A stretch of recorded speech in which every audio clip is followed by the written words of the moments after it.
एक गांव था, गोरखपुर। राजेश अपनी पत्नी तारू के साथ रहता था। राजेश अपनी पत्नी से बहुत प्रेम करता था। तारू और उसकी दो सहेलियां निधि और रिधि पानी भरने तालाब के पास जाया करते थे। लेकिन अचानक से तारू के मुंह पे काले धब्बे आने लगे थे और दिन ब दिन बढ़ते ही जा रहे थे, जिस कारण तारू बहुत परेशान रहती थी।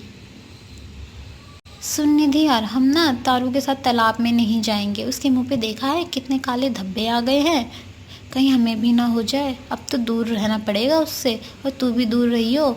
मैं तो नहीं जाऊंगी उसके पास। और कितनी ज़्यादा बदसूरत भी हो गई है वो। यार तू कैसी बातें कर रही है, वो हमारी दोस्त है। हम तीनों बचपन से साथ हैं। हम कहीं भी जाते हैं तो साथ में जाते हैं, और अब तू उसके बुरे वक्त में उसका साथ छोड़ने की बात कर रही है।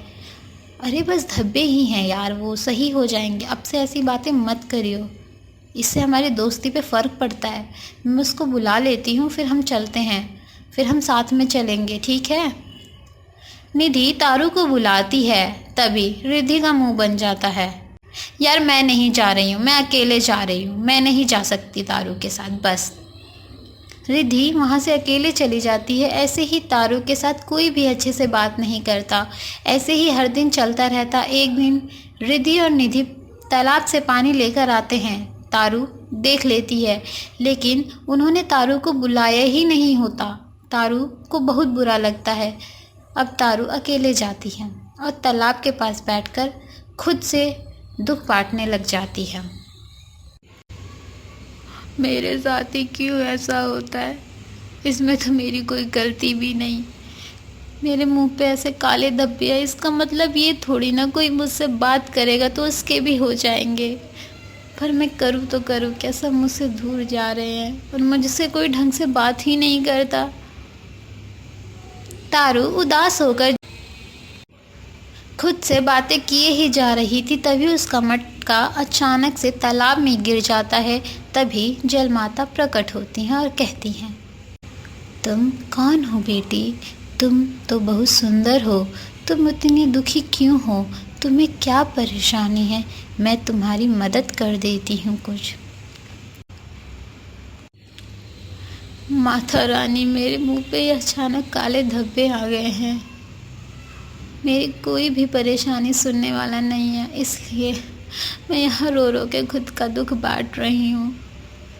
कोई मुझसे अच्छे से बात ही नहीं करता। सबको ये लगता है कि कोई मुझसे बोलेगा या मेरे हाथ का कुछ बना खा लेगा तो उसके भी मुंह पे ऐसे ही काले धब्बे आ जाएंगे। मैं बहुत परेशान हूँ। ऊपर से ये मटका तालाब में गिर गया। कितनी बुरी किस्मत लेके पैदा हुई हूँ। ये तुम्हारा मटका है? नहीं नहीं, ये मेरा मटका नहीं है। फिर ये वाला तुम्हारा मटका है? हाँ, ये मेरा मटका है। बेटा, ये दोनों मटके तुम रख लो। तारू को वो दोनों मटके दे देती है, जिसमें एक सोने का मटका था। और जल माता तारू के मुंह पे हाथ फेरती हैं और उसके सारे काले धब्बे गायब हो जाते हैं। माता, मैं तो ठीक हो गई। ये कैसे चमत्कार हो गया? धन्यवाद माता। तारू खुश होकर जा ही रही होती, तभी उसकी सहेलियां मिल जाती हैं, रिधि और निधि। तभी रिधि पूछती है, ओहो, ये कैसे हो गया तारू? जरा हमें भी बताओगी? तारू सारी बातें बताती है, जो भी तालाब के पास हुआ। तारू इतना कहकर चली जाती है। यार ये तो सही है, मैं भी ऐसे जाके अपना मटका गिरा दूंगी तालाब में और जल माता प्रकट होके सोने का मटका दे देंगी। इससे तो मेरा फ़ायदा ही फ़ायदा हो जाएगा। मुझे ऐसे ही करना चाहिए। रिधि ऐसे ही करती है, तालाब के पास जाती है और मटका गिरा देती है और इंतज़ार करने लग जाती है। तभी जल माता प्रकट होती हैं। बेटा, ये तुम्हारा मटका है? नहीं माता, ये मटका मेरा नहीं है।